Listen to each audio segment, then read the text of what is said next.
Hey, good morning, students. It's Monday and it's our first day of class, 8:24.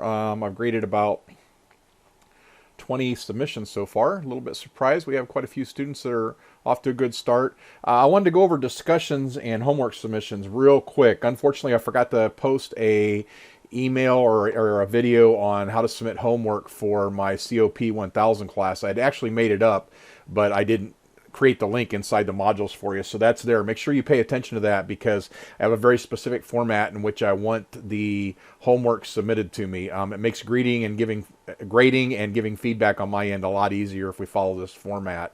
I'll be very, very specific. If you already submitted your homework, a couple of you have, it was an easy one to grade. It was just Hello World, and that was just to see if you could test the IDE and the compiler and everything. So that's all I'm looking for there to make sure you have it installed. So anyways, just make sure you submit it per the instructions that I have posted because I want to see the whole folder, your work folder, some screenshots to show that it ran, some screenshots that you tested it, and screenshots that you put some data in there to test it. I know that for the good students, that's kind of a pain in the ass. I get it. It's an extra step to take, but technically those are all things that you have to do anyways. So you should put all that in one folder, zip it up, and send it to me for your submission.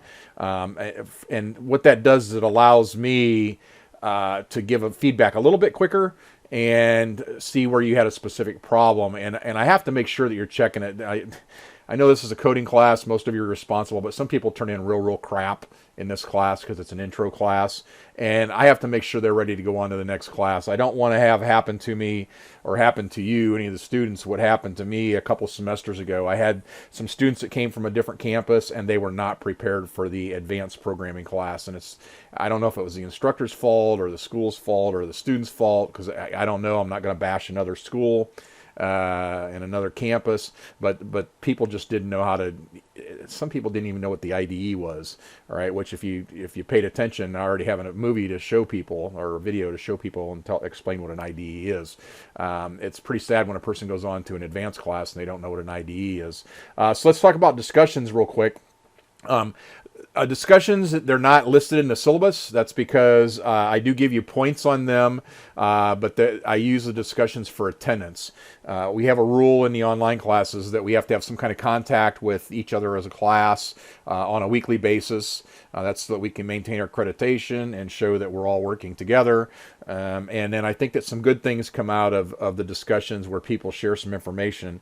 Normally, the first week that the discussion is open, I don't add any of my comments because I don't want to bias any. I do require that you reply professionally, and by reply professionally to two of your peers, I mean not a reply is not something as simple as sounds good. Okay, I want to see some critical thinking skills in there. That's part of this class is developing critical thinking skills. So it's, you can say, yeah, I agree with you, and especially with this to show that you read it and make a point or a counterpoint to it. Let's be respectful in our discussion postings. They're very subjective. Very seldom do I take points away unless they're pure crap. And again, it's just another way for us to have a little bit of contact and show as a class we're working together. So that's it on discussions. Now, the first week I probably won't post a discussion in most classes. I do in a couple classes, and I think it's an introduction discussion. And then after that, I'll have one that's every week. And the reason they don't show is because I try to keep the discussions based on current events. So I'm out there on the internet looking at things and seeing what's going on, and something will pop into my mind, and then I'll post a discussion question for that week or maybe the following week, because I want to keep them relative to what's going on in society right now. A couple of them may appear to be older ideas. That's because they're oldies but goodies. At some point in time, I'm going to ask you what do you think the best technology was, or the best thing that the internet has brought to us as a society. That's a great one that people actually get pretty deep in their discussions on. Some people are really basic, but they hit the nail on the head, so you can't argue with that. But some people really get into that discussion. Another one that's a popular one and creates a firestorm sometimes is net neutrality. I'll definitely post that one at some point this semester. What I do is I kind of hold those that I like and that the students have liked. I hold those in case there's something that doesn't happen. Unfortunately, in an election year and with COVID, the news is covered with that kind of stuff. So I have to go to BBC and I have to go to Canadian news news to find out what's going on in the world as far as technology. It kind of sucks, but that's the way it is.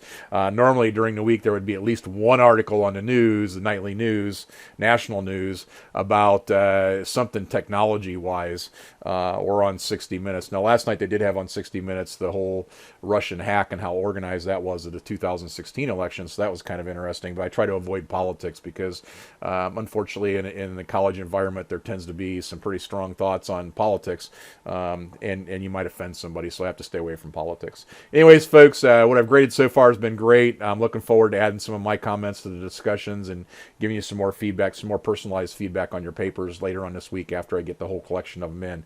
Keep in mind that I have 175 students this semester.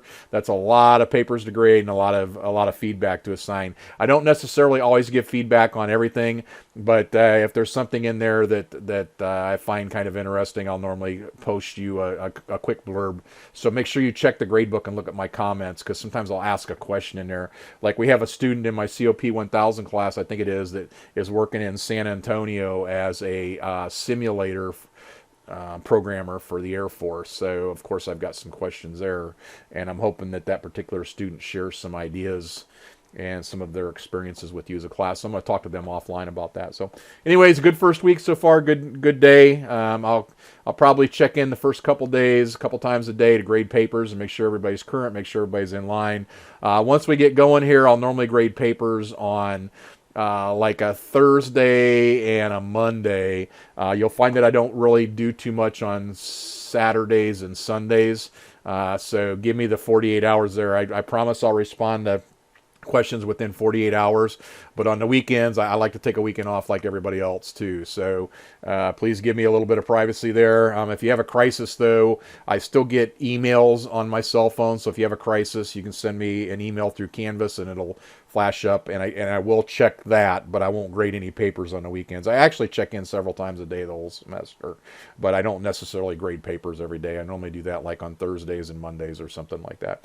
Anyways, off to a good start, everybody. Take care. It's been fun meeting you, and enjoy the semester and have some fun. Just have some fun, guys. Take care.